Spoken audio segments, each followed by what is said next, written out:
Hello, good morning, good afternoon, or good evening, wherever you are on this beautiful planet of ours. Welcome to Sustainability in Your Ear. This is the podcast conversation about accelerating the transition to a sustainable, carbon neutral society, and I'm your host, Mitch Ratcliffe. Thanks for joining the conversation today. Most tech CEOs who leave Silicon Valley do so to start another tech company, but our guest today, Yishan Wong, took a different path. After contributing to the growth of PayPal, Facebook, and Reddit, where he was the CEO, he concluded that the biggest problem facing humanity wouldn't be solved with algorithms or network effects.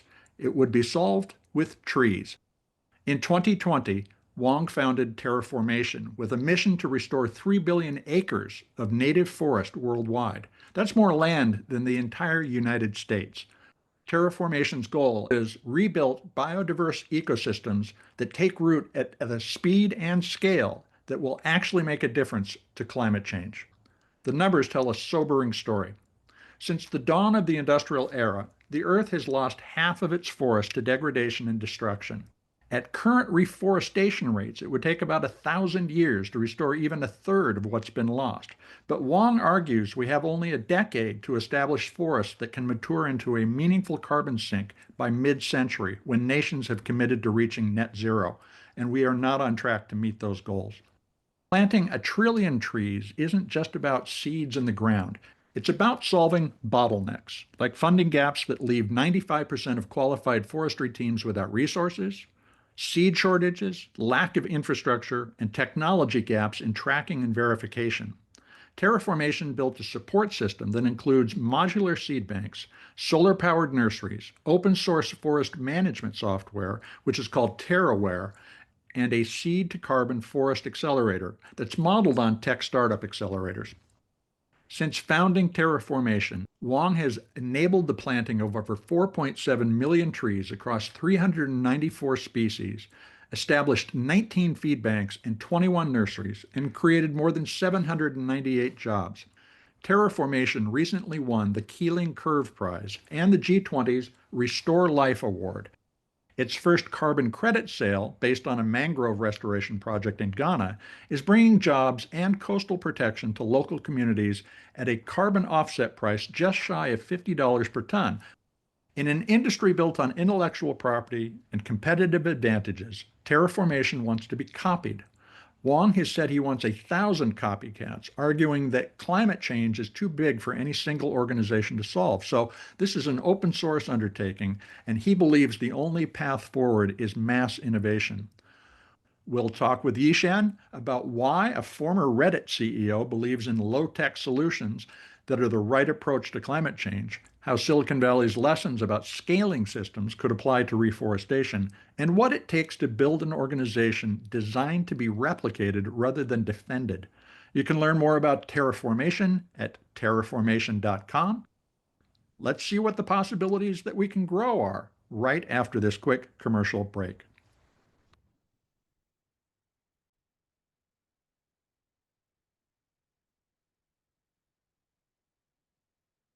Welcome to the show, Yishan. How are you today?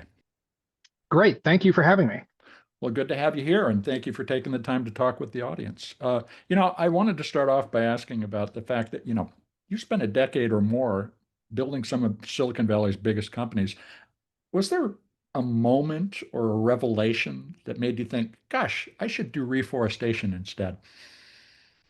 Uh, y- you know, yeah, I didn't come from what you would call a, traditional environmental background. Hmm. So I came up through engineering and especially engineering that worked on very large scale projects. Um, I worked on a number of the like PayPal, Facebook, and Reddit, and those are just some of the companies that operate like at the limits of what we know of in terms of what we can build at scale. And so that's actually that informed a lot of my thinking, Hmm. but in a way that I didn't totally understand at the time, because when you're a fish, you're in the water. I think the thing is like you're in water, you don't know what water is, right? So I always thought of it as a very large scale problem, and so in fact it was one of the times in between jobs when I was in Hawaii, Hmm. and it was very hot. Now it's supposed to be warm in Hawaii. That's why you go there, right? But it was crazy, unseasonably hot, right? And my local friends who were there, they said like, it's never been this hot. This is not historical. Like we've never seen this, right? Like I live up in the mountains where it's always cool, but it was Mhm. super hot and like no one could sleep. And that was just this kind of moment where I was like, you know what, this climate change thing has got to stop. We have to solve this. And so I thought of it not from the perspective of how I think a lot of what you might call the environmental establishment thinks of it, which is like there's a conventional answer, which is like, well, we need to reduce emissions. Yeah. Okay, yeah, so we need to reduce emissions. So that's the conventional answer. But at the time, and even now, we weren't doing a very good job.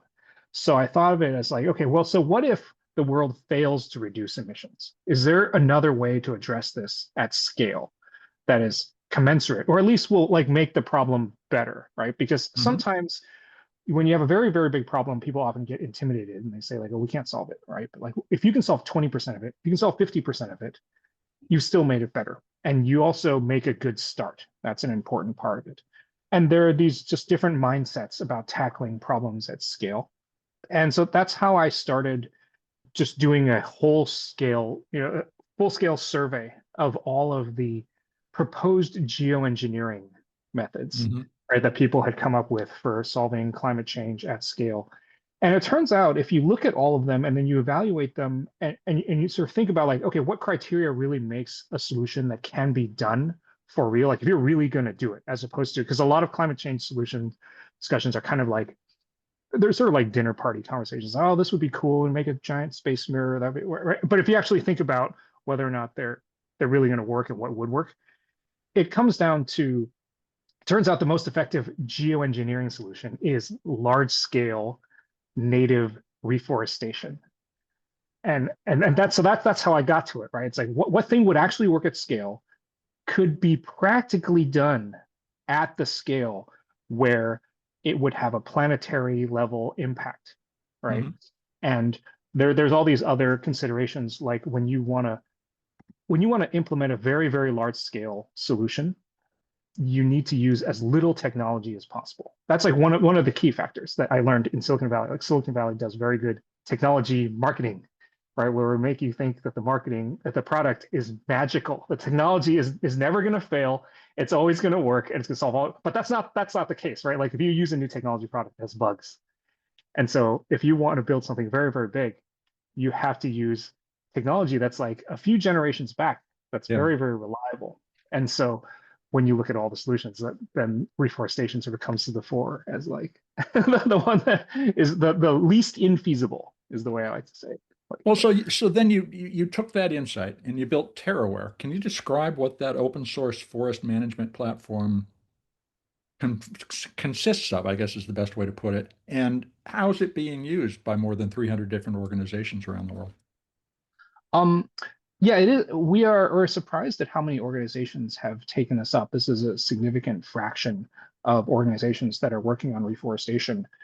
What we found is that if you look at how technology has been adopted throughout other industries, it's usually not some magical silver bullet that just Hmm. solves everything.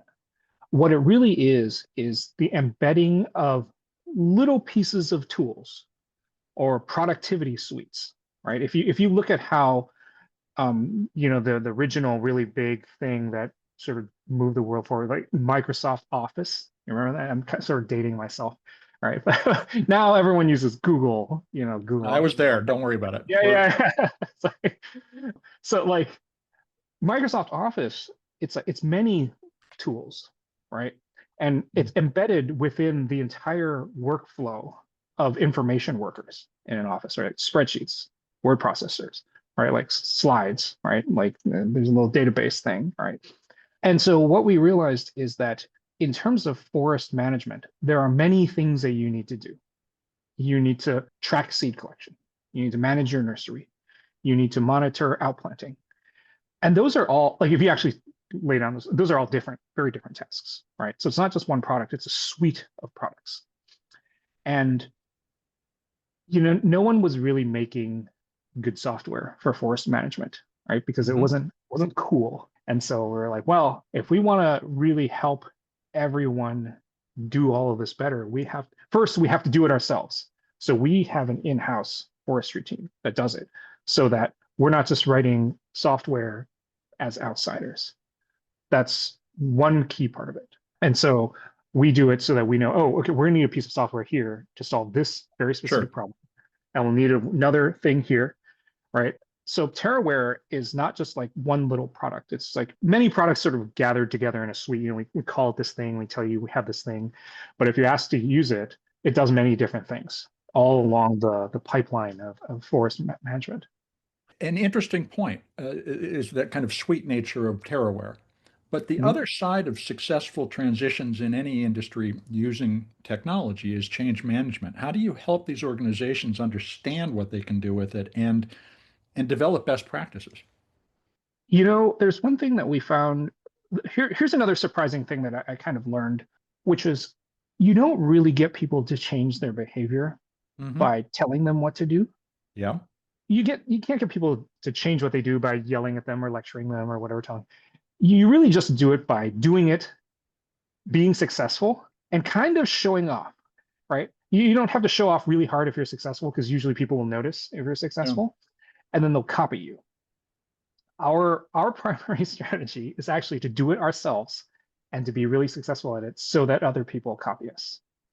There's a thing in tech where a lot of times whenever there's a successful tech company, you get a copycat, right? You get like a Chinese copycat, you get a German copycat, right? It's like there's actually like an incubator in Germany that like produces tech copycats, right?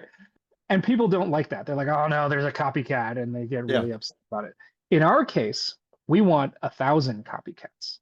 We've sort of figured out the scale of what it takes to build a worldwide movement, and that cannot be done by any one company. If we were to try to be one company to do that, it would be, like the largest company like ever in history. It would be a management nightmare. But we figured out that somewhere between like 1,000 or 10,000 copycats, right? We just want a whole bunch of organizations doing what we do. Hmm. We will do it as well as we can and say, hey, we're successful. You can do this too. And we'll show you how. All right. So that's how we intend to act at scale. You've raised $30 million.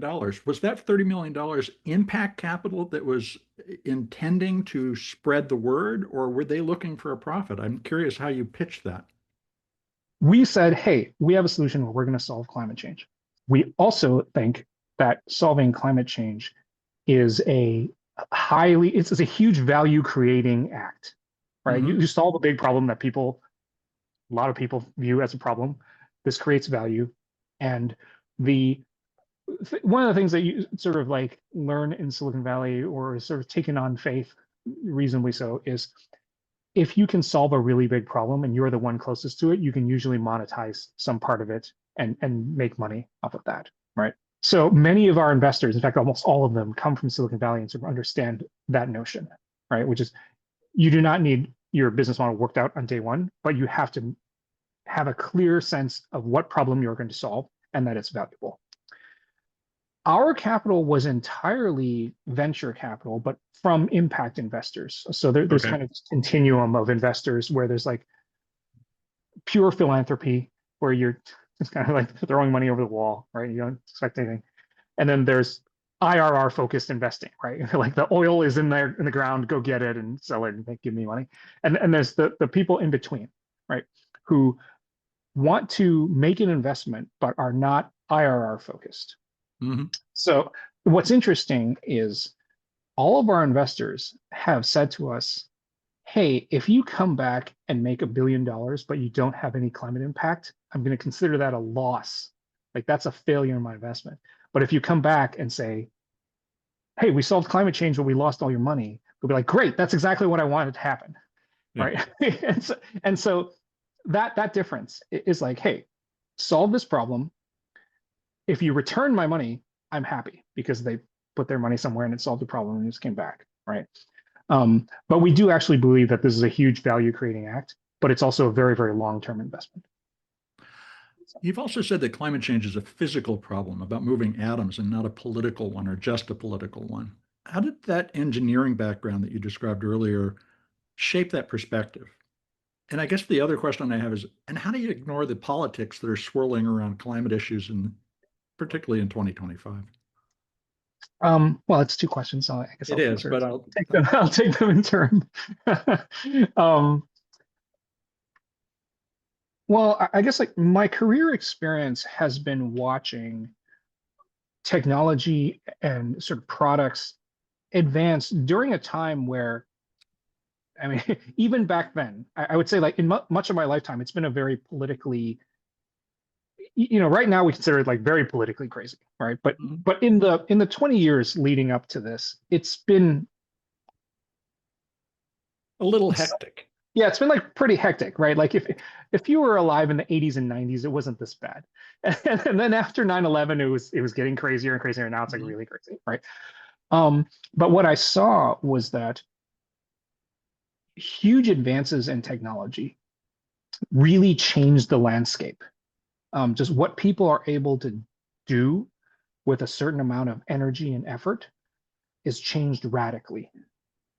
And so when you make technological advances in the world of atoms, it shifts the terrain, and existing political forces are affected by that, Mhm. right? So you have this sort of like more core layer that right like that you can do. Like if I were to say something, if I were to do something like, well, okay, this was actually done. If electric cars could be affordably made and they were cool, like they weren't like clunky or whatever, hyper expensive, Yeah.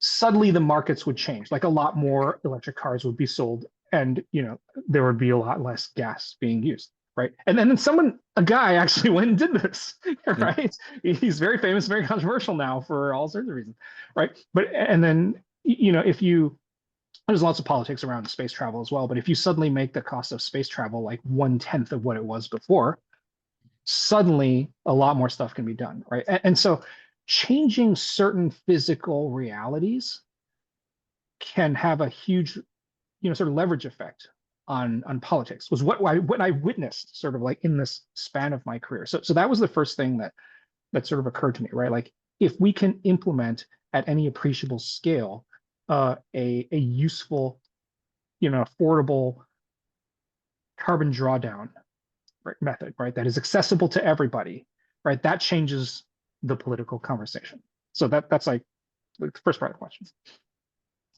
The second part is it is very, very political. So it's like how do you avoid that? Um, you sort of have this choice as to like how you're going to participate in Mhm. politics, right? Like the winds are blowing one direction, there's another wind blowing in the other direction, and you can choose whether or not you're going to go along with that. And I would say that during this very chaotic time, that means there's more room to say something new. Mhm. And we say, look, we are not like, our solution is not about your politics being right or your politics being right. Like we believe this is important, right? This is a problem for the planet. There's lots and lots of people who believe in this who are neither Republicans or Democrats because they're not in the United States and they think you're both crazy, right? But they understand that these forests are important, right? And I'm talking about basically everyone who's not in the And who US. hates trees? Right, exactly. Like who can really hate trees? Like I've been surprised because, like, yeah, in American politics, there's like hate for everything. Everything kind of gets polarized, right? But like, Yeah. it's been hard to find anyone who really hates trees. You kind of have some people who are like skeptics or this and that, right? But like, look, they're trees. One of the things about trees is that they don't talk, they don't argue with you.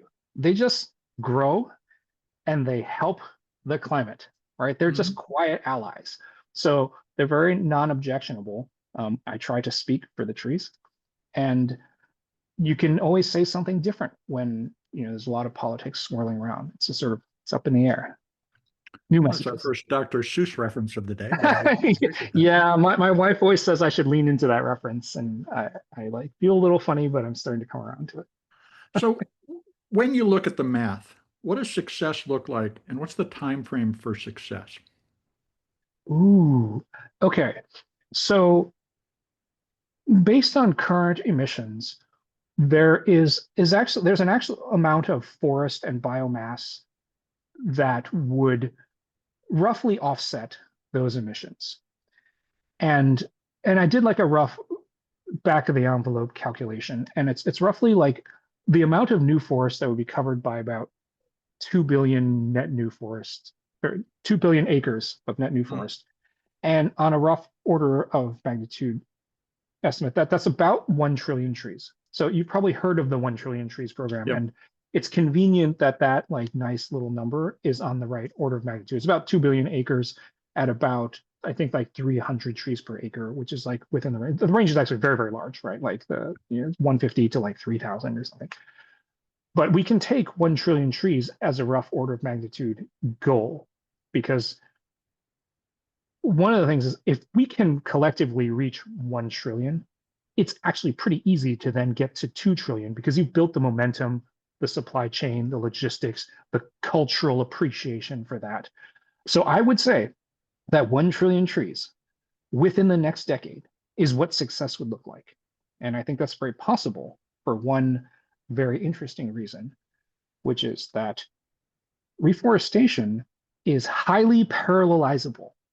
Mm-hmm. It's wonderfully parallelizable because you can be planting your 1,000th tree at the same time that some other guy in some other country doesn't have to coordinate with you, is planting the 2 billionth tree. Yeah. And so it really is a mass scale problem. And the work of one person doesn't really depend on everyone else. It doesn't proceed in serial. It's just a thing where you spread the idea and you spread the basic knowledge needed. And then once everyone is doing it, it proceeds very quickly. We've reached a clearing in this forest. I want to stop for a moment and take a quick commercial break. We're going to be right back. Stay tuned, folks.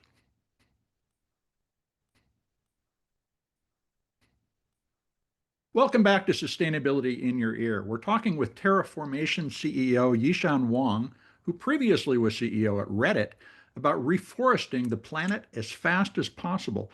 Yishan, one of the things that's interesting about a lot of plantings is they're sort of monocultures, and so you end up with a canopy that's absolutely flat as you look at it from far away. Most of the Pacific Northwest replanted forests look that way, for instance. You are trying to plant a mixture of trees that are appropriate for whatever setting they're in.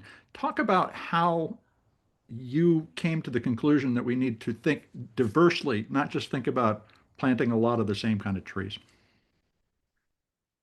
The monoculture thinking comes from mostly from commercial optimization, right? Mm-hmm. You sort of pick the tree that uh, like most closely matches your whatever your desired IRR, and they're sort of like growth characteristics, and Sure. then you say, okay, well then we should plant only this tree, right? And if you're doing a timber plantation and you are trying to produce wood of consistent quality, that makes sense, right? And Mm-hmm. and that's sort of how people have thought about uh, reforestation in terms of just like timber production, right? And while actually that gets like a pretty bad rap in the environmental space, I think actually that's like fine for sustainable timber, because Yep. we need wood for things, and in fact putting wood into furniture is a good way of sequestering that carbon. Mm-hmm. But if you want to restore forests for climate and in a resilient way where you don't have to take care of it forever, like you want to be Mm-hmm. able to plant a forest and maybe you work on it and take and watch it monitor for like maybe 10, 15 years, and then you can like ignore it and restore it as an old growth forest. um, you want a biodiverse mixture of native species. And the reason for that is very interesting. It turns out that trees are the anchor species for a forest ecosystem. All of the other species that are there generally sort of live off of the byproducts of those trees, right? Like insects, fungi, bacteria, shrubs, grasses. They all live off the byproducts of the tree, right? And then eventually on top of that, you have like fauna, birds and Sure. animals and such.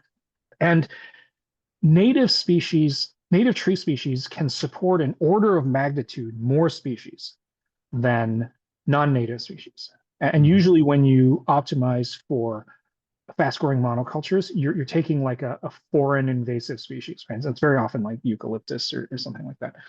But those don't support as many other species around them. And the reason for that is because the native species have co-evolved for millions of years with the other species that are evolved in symbiotic relationships with them and feed off of those byproducts. And so what you actually want is you want to plant the tree species that are native.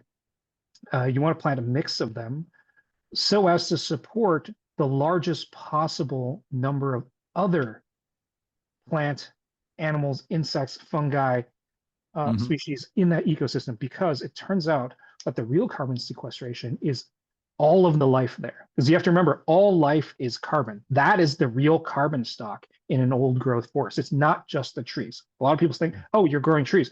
No, what you're doing is you're growing trees as the anchor species so that all of the other life in that forest ecosystem comes back. And that's why it becomes a thing where it's not just like, oh, the tree grows and then it dies. You know, there's a subjection like, oh, when the tree dies, it like re-releases the CO2, but that's not what you're going for. What you're doing is you're producing this self-renewing perpetual forest where the tree grows, it supports other life. When it dies, the carbon goes back into the soil, into all the new trees, and you have a ever deepening old growth forest. So that's the whole like trick. I really appreciate that because I've watched these kind of single story canopies emerging with dismay. And you know, where I happen to live at the wilderness urban interface, it's a combination of ponderosa pine, Doug fir, and oaks. Mm. And they have to all be here. Otherwise, the wildlife is not going to survive. You mentioned them a moment ago, but what is the role of forestry companies in the reforestation equation? I think actually they have like a huge role to play, and many of them are actually getting on board with this reforestation. I think there's a little bit of a fear that people have about forestry products and timber companies like they're just like they're going to cut down all the trees or whatever, Yeah. right? I actually think the the forestry product industry like timber is actually like super important because we need demand for forestry products, and satisfying the world demand for like wood products is only a tiny percentage of what the total amount of forest would be that you would need to plant in order to reforest the world. It's something like less than 1%, right? Like I think people maybe imagine like, whoa, like it'd be like 90% of the, like you plant all these forests and you cut them all down. It's like that's not actually what would happen, right? If you were to in fact reforest the world at scale needed to make a dent in climate change, even if you then involved forestry products as an industry as part of that, just the amount of wood and paper, all those things that we need, that's like less than 1% of those forests. But there's a huge benefit there because those companies have a huge amount of institutional expertise in how to grow trees and manage the land, right? We really need that expertise, right? Yeah, I have a similar, I guess you might call it like environmentally, politically incorrect view about oil companies, which is I think like the drilling from the technology from oil company drilling would be really useful to use for for geothermal drilling. So, Yeah, repurposing it. Yeah, absolutely. yeah, like repurposing. Like there's a lot of technology from one to the other, and we shouldn't like just have this kind of vibes based like, oh, that's bad, so we shouldn't do this, right? I think like timber companies have a huge amount of institutional expertise when it comes to like how do you grow a healthy forest, right? How do you manage it? How do you monitor it, right? And I would like to see more of that expertise sort of move into the environmental restoration movement. And I think that there's a lot of good synergies there. Yeah, some of the conflict we were talking about before has to abate in order for that to really happen. But I do agree Right. that we're going It's to like it's see that. everyone's planet, right? Yeah. Yeah. So everyone has a stake in this. So let's change the subject a little bit and talk about how you've invested in creating economic opportunity as well. So, and in the REDA project, which is a mangrove restoration project in the Anlo wetlands of Ghana, you Mhm. created more than 350 jobs, many of them held by women. and you're bringing sustainable aquaculture and beekeeping and other services to communities that contribute to the biodiversity of their environment. How important is it that climate solutions also address economic equity? I think that this is a funny view for someone who works in nature to have maybe. I think human beings are the prime driver of what happens on this planet. For better or worse, we are now the most powerful and influential species on this planet. And what we do is gonna matter. And so what we found is the success of a reforestation project is most heavily affected by whether or not the community that lives there buys into the project and supports the project and wants the reforestation to happen. Mhm. That's really, really key. In the past few decades, there have been a few projects that weren't, where basically some like big oil company went and bought a bunch of land somewhere and then fenced it off and said to the people who lived around there, you can't come in anymore, we're planting trees. So that's not going to, and that doesn't work because you can't actually enforce laws from far away, right? Like if someone lives next to a forest and they need to cut down the forest for their livelihood, they will cross the fence or bribe the guard and they will cut down the forest, right? History is replete with examples of that. Yes. Exactly. The forest actually belongs to whoever is living closest to it. That is the Mm. real truth of, ownership. That's the land version of whatever like possession is 9/10 ownership, right? And so what you really need to do is reforestation projects need to be designed as projects that benefit the communities around them. And it turns out this is not hard. You just have to sort of have this like reorientation of your view because there are many communities who remember that in the time of their grandfather there's a great forest here and there were like really good fishing in this area or it was just like a richer place but now the land has sort of become like dried or whatever, the forests have died off. And so there are many communities who want to reforest. They want to restore those Mhm. those ecosystems, but they're missing some technical knowledge, some infrastructure assistance, right? Like some financing or whatever, right? So there are many communities who want to do it. And engagement with those communities that value the forest, that want the forest, and if the forests were restored, would play an active role in maintaining and growing the forest, that is the primary driver of project success. So we don't do it in order to you provide economic benefit. We do it because it would provide economic benefit, because that is what's good for the project, right? What's good for humans is what's good for the project, and that's how everyone, like these are all stakeholders, right? So if you do something for the planet, it has to benefit all the stakeholders in some way, and so that's how it works with projects as well. I was really intrigued by the price of your initial carbon credit sales at around $50 a ton. That's a lot lower than a lot of other forms of carbon credit that are emerging right now. Could you raise the price a little and share some of that income with those communities in order to drive even more work that involves caring for the forest? Yes, but the pricing is a little there's a lot of different pricing pressures. Hmm.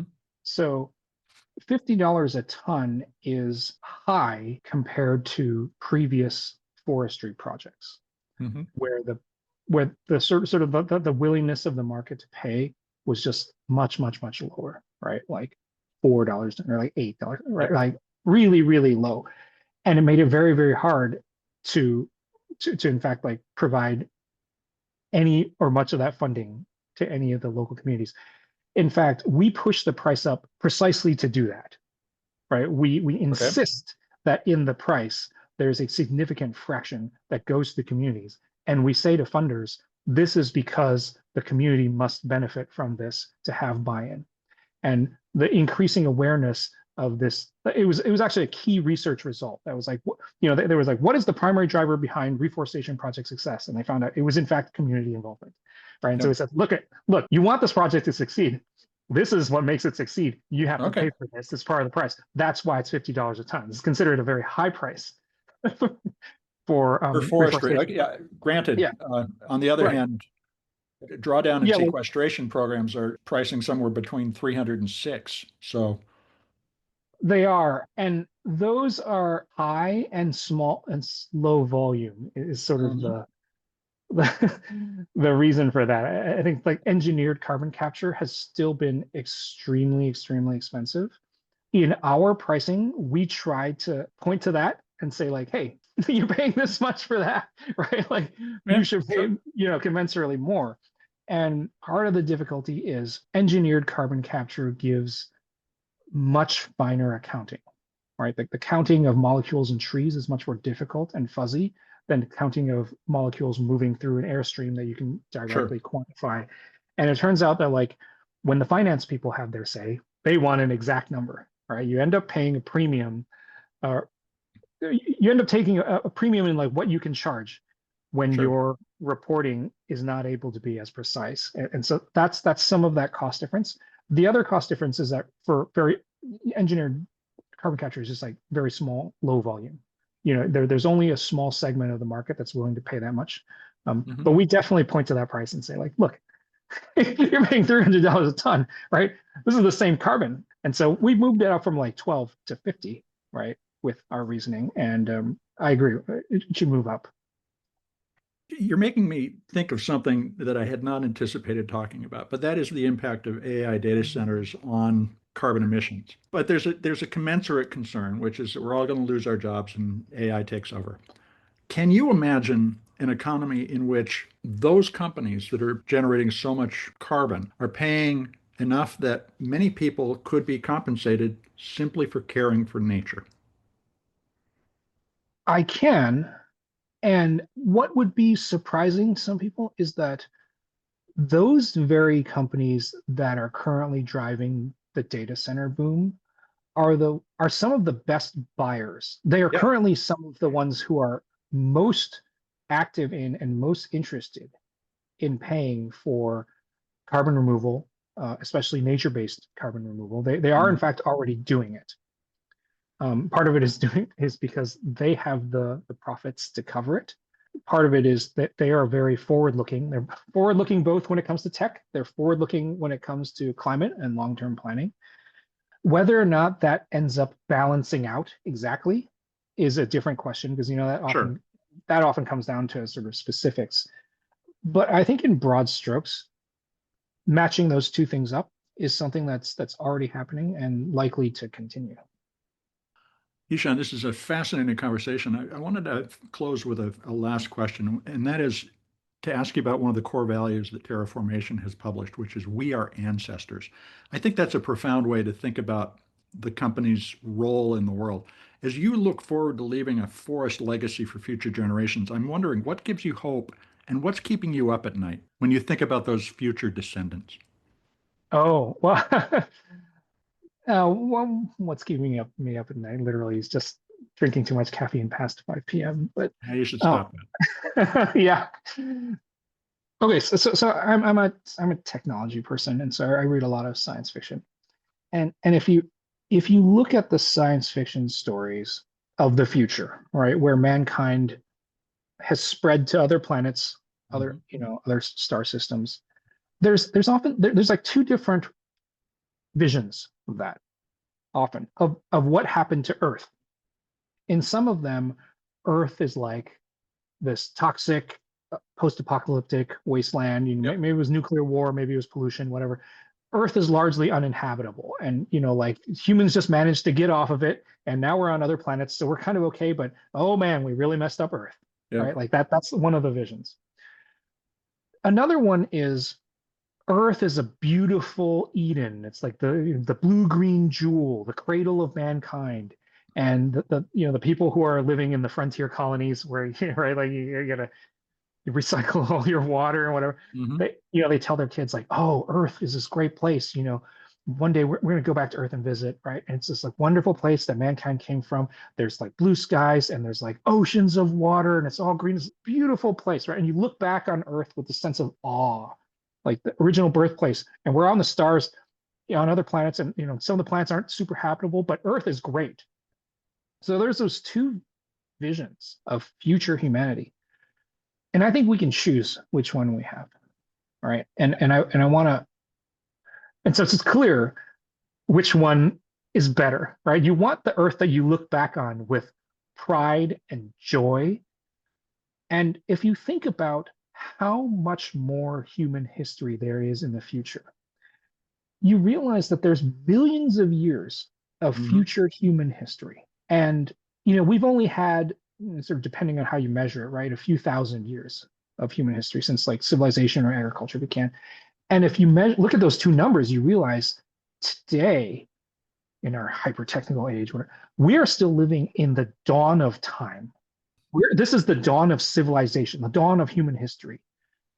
And so if you think about that, then you naturally think you can make a big difference right now with the decisions that you make. The decisions you make are very consequential. And so when we say we are ancestors, I really mean that if you were to look at the entire lifetime of human history from outside of it, Hmm. everyone living today is one of the great ancestors of the millions of years of human history. And what we do now is really going to matter. So, It also is important that we recognize we're going to make a lot of mistakes. And somebody from Silicon Valley knows that better. The faster you make those mistakes, the faster you learn. Are we making enough mistakes and learning fast enough? well, we've made a lot of mistakes. Um, In terms of trying to make it better, not just in terms of just yeah, running the environment into the ground. I think what's like really, really important is to like make mistakes consciously Hmm. and to do it with this mindset of like, okay, I'm gonna do this thing, and I don't know if this is right, but I've got a good idea of what correct looks like and what mistake and looks like. And so you've got to do this with this full consciousness of like evaluating what you've done. Hmm. And a lot of people when they do something, even when they do something big, if it goes wrong, they don't want to face up to the mistake. They just kind of they don't want to think of it as a mistake. They want to deny it's a mistake. But the mindset you really want is you want to clearly identify, did this thing go well or was this a mistake? Because if you identify that something is a mistake and you learn from it really well, then from then on, you and everyone else who makes that decision will never make that mistake again. So you can then make that decision 10 times correctly if you recognize the mistake the first time you made it.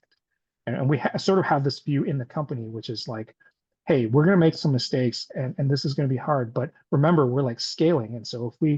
if we recognize and learn from this mistake, we'll be able to do it 10 times. We'll be able to, make that key decision 10 times and we'll make it correct every time after that if we properly acknowledge and learn from the mistake and what caused it. So there's a sort of mindset around like how to consciously make mistakes in order to, right? 1%, 10% of the time it's an error, 90% of the time it's correct, right? And that's like a Yep. pretty good success rate. So how can folks keep track of what Terraformation's doing? Oh, well, we have social media. You should follow us on social media. LinkedIn and Twitter, or X as it's called these days, are sort of where we're the most active. And we have a newsletter that people seem to really like. Like we try to make our newsletter entertaining. Okay. We have a good open rate on it. So I encourage people to sign up for that or just like follow us on X, right? Or, I'm always saying crazy things on Twitter. So if you like crazy political and social commentary interspersed with posts about trees, then that's where you can keep up to date. Well, thank you, Yishan, so much for the time today. Really fascinating conversation. Cool. Well, thank you.